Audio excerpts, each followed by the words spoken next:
राहुल करट जी, नानी कृपानी जी और बहनें, सबसे पहले तो बहुत बहुत बधाई। आप बहुत शानदार कार्यक्रम आयोजित किया है। मैं बहनों के साथ एक मेरा अनुभव शेयर करना चाहता हूँ कि सेल्फ हेल्प ग्रुप के बारे में। तो जैसे हम लोग, आप सब महिलाएं हैं, आप में से बहुत सारे लोग कुछ न कुछ काम करते होंगे। और अभी पहले जो सेशन चल रहा था उसमें बात चल रही थी कि जब तक इकोनॉमिकली वुमन स्ट्रांग नहीं होती तब तक एम्पावरमेंट की डेफिनेशन को कैसे डिफाइन किया जाए वो बहुत बड़ा चैलेंज है। जब सेल्फ हेल्प ग्रुप का जो मॉडल है जिसमें 10, 12 या 20 महिलाएं एक साथ मिलके कुछ काम करते हैं, उस मॉडल का मैं आपको एक बहुत शानदार उदाहरण दूंगा और उसमें से आप देखेंगे कि वुमेन एम्पावरमेंट कैसे होता है। और वही चीज़ हम यहाँ बहुत बढ़िया तरीके से कर सकते हैं। मैं आपको 10 साल पहले की बात करता हूँ, अफ़गानिस्तान की। मैं उस समय एक अमेरिकन गवर्नमेंट का एक प्रोजेक्ट अफ़गानिस्तान में कर रहा था और मैंने 10 साल अफ़गानिस्तान में काम किया, आते जाते रहता था। वहाँ जो महिलाएं हैं वो हमारे भारत की महिलाओं के कंपैरिजन में और भी मुश्किल परिस्थिति में है, क्योंकि वहाँ का जिस तरह का माहौल है वो उनको बहुत सहूलियत नहीं करता। तो हम लोगों ने 2000 महिलाओं के साथ काम करना शुरू किया जो लोग ये हैंडीक्राफ्ट की चीज़ें बनाते थे और उनको सिखाया कि जो प्रोफेशनली कैसे बनाना। एक बात आप लोग सब जानते होंगे कि जब हम कोई भी चीज़ हाथ से बनाते हैं, कोई ज्वेलरी हो, कोई हैंडीक्राफ्ट हो, कोई खाने की चीज़ हो, कोई कपड़ा हो, जो self help group generally women इस तरह की चीज़ें बनाते हैं, तो वो बहुत हम कम क्वांटिटी में बना पाते हैं क्योंकि हम हाथ से बनाते हैं, इसलिए वो महंगा पड़ता है मार्केट में। वही चीज़ अगर मशीन में बनाई जाए तो बहुत मास प्रोडक्शन होता है और बहुत कम उसकी कॉस्टिंग आती है, इसलिए हम लोगों को बेचना बड़ा मुश्किल पड़ता है। तो जब हम लोगों ने देखा कि यही परिस्थिति हमारी भी होगी तो हमने ये तय किया कि एक्सपोर्ट मार्केट की तरफ ध्यान दें। और एक्सपोर्ट मार्केट में क्या होता है, जैसे विकसित देश हैं, अमेरिका है, यूरोप है, जापान है, ऑस्ट्रेलिया है, ये सारे विकसित देशों में हाथ से चीज़ें बनाई नहीं जाती क्योंकि वहाँ ऐसा कल्चर नहीं है, या वहाँ ऐसा इंडस्ट्रियल रिवोल्यूशन पहले आया तो मैकेनाइजेशन हो गया। तो वो लोग इस चीज़ की कदर ज़्यादा करते हैं, हाथ से बनाई हुई चीज़ों की, और वो लोग उसकी अच्छी कीमत देने को भी तैयार होते हैं क्योंकि वहाँ मिलता नहीं है। तो हमने तय किया कि एक्सपोर्ट मार्केट में जाएंगे और उस मार्केट को ध्यान में रखते हुए किस तरह का पैकिंग होना चाहिए, किस तरह की प्रोडक्ट होनी चाहिए और क्या प्राइस होनी चाहिए तय किया। फिर उसके बाद एक लड़की कामिला, आप लोग गूगल कभी कीजिएगा, कामिला सिद्दीकी नाम है उसका, वो हमारी एक सेल्फ हेल्प ग्रुप की लीडर थी। 12 बहनों की सेल्फ हेल्प ग्रुप की लीडर थी और उसने बड़ा ही इनिशिएटिव लिया। आज एक मैं नाम भूल रहा हूँ, हमारे से पहले सेशन में एक बहन बोल रही थी कि अगर महिलाओं को आगे आना है तो महिलाओं को खुद आगे आना पड़ेगा। तो उसमें ये कामिला ने लीडरशिप ली और हम लोगों ने एक अमेरिका में एग्जीबिशन किया, अटलांटा में, इनके प्रोडक्ट्स का, और एक जर्मनी में किया, हैनोवर में, और एक India international trade fair Delhi में किया और बहुत अच्छे कीमत पे बेच पाए। 6 साल कामिला ने ये सेल्फ हेल्प ग्रुप चलाया और जब तक मुझे याद है उसका 18.5 करोड़ रुपए का इंडियन रुपीज़ में एक्सपोर्ट का काम होता था, आप सोचिए। और उसने 450 महिलाओं को फिर धीरे धीरे उस ग्रुप में जोड़ा और उसकी शुरुआत कैसी हुई थी उसका मैं एविडेंस हूँ। और बाद में वो डिप्टी मिनिस्टर बनी अफ़गानिस्तान की फॉर ट्रेड एंड कॉमर्स। ये देखिए, ये उदाहरण है कि महिला सशक्तिकरण का, जो एक इकोनॉमिक एक्टिविटी से निकल के आई। अफ़गानिस्तान जैसे देश में एक महिला को सेंट्रल गवर्नमेंट में डिप्टी मिनिस्टर बनाया ट्रेड एंड कॉमर्स का।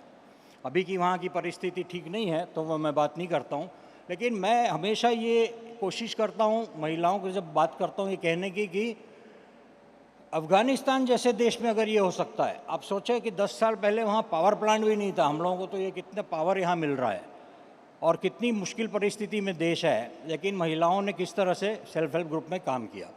अभी हम लोगों को अगर ये काम गोवा में करना हो, आप लोगों को, तो सबसे पहले हमको ये देखना है कि ऑर्गेनाइज करें अपने आप को। देखिए, मार्केट की कोई कमी नहीं है, मार्केट की कोई कमी नहीं है। मैं एक के बाद एक ऐसा उदाहरण, आप मुझे कोई भी बताइए कि आप ये बनाते हैं, मैं आपको 15-20 मिनट में मार्केट का साइज़ बता दूंगा। इतना बड़ा मार्केट है, क्योंकि विदेशों में हाथ से बनाई हुई चीज़ें बनती नहीं हैं, तो इम्पोर्ट ही होती है। मार्केट की कोई दिक्कत नहीं है, दिक्कत है हम लोगों को ऑर्गेनाइज होने की। तो आप में से कुछ लोग जो ऑलरेडी सेल्फ हेल्प ग्रुप हों, वो आगे आएँ और एक प्रोडक्ट बनाएं। मैंने कई देखा है गोवा में, सेल्फ हेल्प ग्रुप में 20 अगर महिलाएं हैं तो 8-10 आइटम बनाती है। शुरुआत ऐसा मत कीजिए, एक ही आइटम से शुरुआत कीजिए, क्योंकि उससे क्या होगा कि आपकी थोड़ी क्वांटिटी ठीक ठाक बनेगी और उसको पैकेजिंग बहुत इम्पॉर्टेंट है। और उसके बाद मार्केट की फ़िक्र नहीं है, एक बार ऑर्गेनाइज हो गए। अब अफ़गानिस्तान में कैसे ऑर्गेनाइज़ किया, एक पढ़ी लिखी, ये जो कामिला की मैंने जो बात की, वो पढ़ी लिखी थी, तो बाकी कोई नहीं था उसके ग्रुप में पढ़ा लिखा, उसको हमने मैनेजर बना दिया। वो तो खुद ही मेंबर थी, बट वो मैनेजर भी बन गई सेल्फ हेल्प ग्रुप की। और उसने, मैं 10 साल पहले की बात कर रहा हूँ, ऑनलाइन बेचना शुरू किया। आज तो पेंडेमिक में ऑनलाइन का इतना बड़ा मार्केट बढ़ गया सब जगह। 10 साल पहले उसने चालू किया और वेबसाइट बनाई, सोशल मीडिया से मार्केटिंग चालू किया। ये सारे आजकल हमारे जितने महिलाएं यहाँ बैठी है, सबके पास स्मार्टफोन होगा। आप में से सबके घरों में चीज़ें इंटरनेट से खरीदते हैं हम लोग, खरीदते हैं सब लोग, लेकिन बेचते हैं कितने लोग? अगर हम खरीद रहे हैं दूसरों की प्रोडक्ट, तो अपनी प्रोडक्ट भी बेच सकते हैं। तो ऑर्गेनाइज करने की ज़रूरत है, ये मेरा कहने का मतलब है। और एक कोई पढ़ी लिखी लड़की हो आपके फैमिली में ही, उसी को मैनेजर बना दो सेल्फ हेल्प ग्रुप का, क्योंकि वो आज जिस तरीके से बिजनेस होता है वो उसको समझते हैं। क्योंकि युवा जो है, आज 65% आबादी भारत की 35 साल के नीचे की है, 50% 25 साल के नीचे की है। तो उनको मालूम है कि ये नए ज़माने में किस तरह से बिजनेस होता है। इंस्टाग्राम जो पेंडेमिक के पहले एक सिर्फ पर्सनल सोशल मीडिया हुआ करता था, अभी तो मल्टीनेशनल कंपनीज भी उसमें बेचना चालू कर दिया है इंस्टाग्राम में। तो ट्रांसफॉर्मेशन बहुत फास्ट हो गया। तो ये जब हम एक बार थोड़ा सा ऑर्गेनाइज हो जाएंगे, तो उसके बाद हम अपना ये प्रोडक्ट्स इसमें बेच पाएंगे। एक बात आप ये समझिए कि कई लोग मुझे बोलते हैं, अरे इंडिया अपने आप में इतना बड़ा मार्केट है, भारत इतना बड़ा मार्केट है, एक्सपोर्ट करने की क्यों बात करते हो, भारत में ही बेच दें। मैं एक्सपोर्ट की इसलिए बात करता हूँ क्योंकि इंडिया के अंदर बहुत बड़ी भीड़ है, बहुत सारे सेल्फ हेल्प ग्रुप हैं और बहुत सारी सप्लाई है, तो उसमें भी बहुत कंपटीशन है और बहुत हम प्रॉफिट नहीं कमा सकते। बिजनेस का मतलब है प्रॉफिट कमाना। एक्सपोर्ट के अंदर कम लोग हैं, ऐसे हमेशा ऐसी चीज़ में जाए जहाँ कम लोग हैं, भीड़ में नहीं, भीड़ का हिस्सा ना बने। और दूसरा सबसे बड़ा फ़ायदा एक्सपोर्ट का क्या होता है कि जब हम एक्सपोर्ट करना शुरू करते हैं तो हमको पता चलता है कि हमारे टाइप का जो बिज़नेस है दूसरे देश के लोग कैसे करते हैं, और वो जब हम सीख के अपने इंडिया के बिज़नेस में, इंडिया के मार्केट में उन चीज़ों को लागू करते हैं, तो हमारा इंडिया का मार्केट सुधर जाता है और इंडिया का हमारा बिज़नेस सुधर जाता है। ये कारण है, मैं हमेशा बोलता हूँ कि एक्सपोर्ट एक बेंचमार्क है, एक ऊपर की एक लिमिट है कॉम्पिटिटिव बनने के लिए। तो कई लोग, हम जैसे सेल्फ हेल्प ग्रुप में आप लोग सब सोचते हैं, अरे हम तो इंडिया में गोवा के बाहर नहीं बेच पाते हैं, एक्सपोर्ट करने की तो बहुत बड़ी बात है। कोई बड़ी बात नहीं है, खाली उसको समझना है। इसलिए मैंने बोला वो मैनेजर का रोल बहुत बहुत ज़रूरी है, उसकी ट्रेनिंग की जा सकती है और उसको वो फिर सबको साथ लेके चलेगी। ऐसे बहुत सारे उदाहरण हैं। तो अब जैसे अभी बात हुई कि डिजिटल मार्केटिंग कितना ज़्यादा, मुझे मालूम नहीं आप में से कितने लोगों को याद हो, या एक यहाँ वाइब्रेंट गोवा, इसी हॉल में वाइब्रेंट गोवा हुआ था 2019 में, और काफ़ी सारी सेल्फ हेल्प ग्रुप भी उसमें अपना स्टॉल लगाई थी। हम लोग जब वाइब्रेंट गोवा का प्रोग्राम करने गए, 20 देशों में गए, 20 देशों में हमने रोड शो किया वाइब्रेंट गोवा का। वहाँ पे हम मिले गोवा के लोगों को, जो गोवा के ओरिजिन के लोग हैं जो विदेश में रहते हैं। अमेरिका में कम से कम 40-50 संस्थाएं हैं अलग अलग शहरों में जो गोवंस हैं। उनसे हमने बात की, वो सब ने बोला कि हम लोग तो यहाँ रहते हैं, हम तो गोवा से हैं, हमको मार्केट करने में कोई दिक्कत नहीं आएगी, आप हमको कोई भी प्रोडक्ट गोवा की दो। तो बात यही है, उन्होंने कहा कि वो ऑर्गेनाइज तरीके से आनी चाहिए। तो मैं बार बार ये बात बोलने की कोशिश कर रहा हूँ कि हम जब एक्सपोर्ट की बात करते हैं तो वहाँ से भी शुरुआत कर सकते हैं। हमारे गोवा के ही लोग हैं, वो गोवा के लोग हमारे गोवा की प्रोडक्ट को समझते हैं, हमारे गोवा के लोगों को समझते हैं, और वहाँ से जब हम शुरुआत करेंगे तो वो गोवा के लोग दूसरे लोगों को देंगे। जैसे वहाँ पे स्टॉक कर सकते हैं। मैं जानता हूँ ऐसे लोगों को जो अपने कार के गैराज में माल रख के उन्होंने चालू किया और आज बहुत बड़ा काम कर रहे हैं। तो बार बार मैं यही बोलने की कोशिश कर रहा हूँ कि मार्केट का प्रॉब्लम नहीं है सेल्फ हेल्प ग्रुप के लिए, प्रॉब्लम है हमको ऑर्गेनाइज होने का। और कई लोग बोलते हैं कि फाइनेंस का प्रॉब्लम है, पैसे नहीं है। पैसे का भी इतना कोई आजकल प्रॉब्लम नहीं। आज की तारीख में मैं ये मानता हूँ कि भारत के अंदर अगर आपके पास कोई अच्छा बिजनेस प्लान है जो ऑर्गेनाइज तरीके से बनाया जाए, पैसे की कोई कमी नहीं है। इतने सारे ऑनलाइन पोर्टल है, इतने सारी CSR की संस्थाएं हैं जो अच्छे प्लान को फाइनेंस करने के लिए तैयार है, और मार्केट खुद तैयार है, मार्केट भी खुद तैयार है। गोवा के लोग जो फॉरेन में रहते हैं वो मेरे को बोलते हैं कि आप बोलो, हम तो फाइनेंस करने को रेडी है, कि हम $10,000 दे दे कोई सेल्फ हेल्प ग्रुप को पहले से, ये लो ये पैसे से बनाओ, और क्या बनाओगे वो हमको बताओ, उसका सैंपल दो।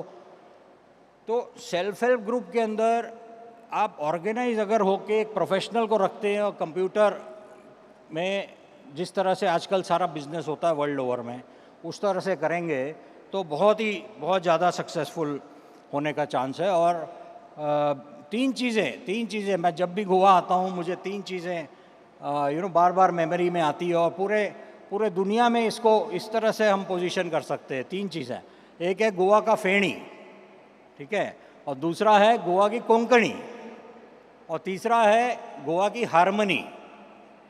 जो हारमनी है गोवा में, ये एक उदाहरण है देश के लिए, विदेश सब जगह। उसको हमको मार्केट करना है हमारा सेल्फ हेल्प ग्रुप की तरह।